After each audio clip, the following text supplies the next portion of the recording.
Hello everyone and welcome back to another tutorial from Finance for Beginners.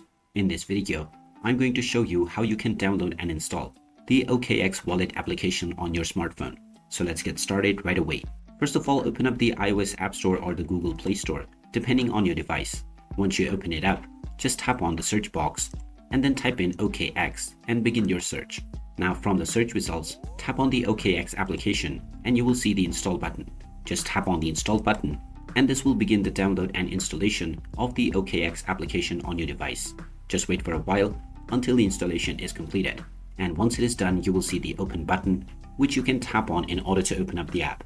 And once the application is opened up, you can proceed with signing up to create your new account or log into your existing one to start using the OKX wallet on your smartphone right away.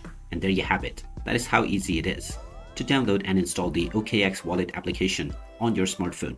If you find this video helpful, don't forget to hit that like button and subscribe to our channel for more useful tips and tutorials. Thanks for watching, and I'll see you again in the next one.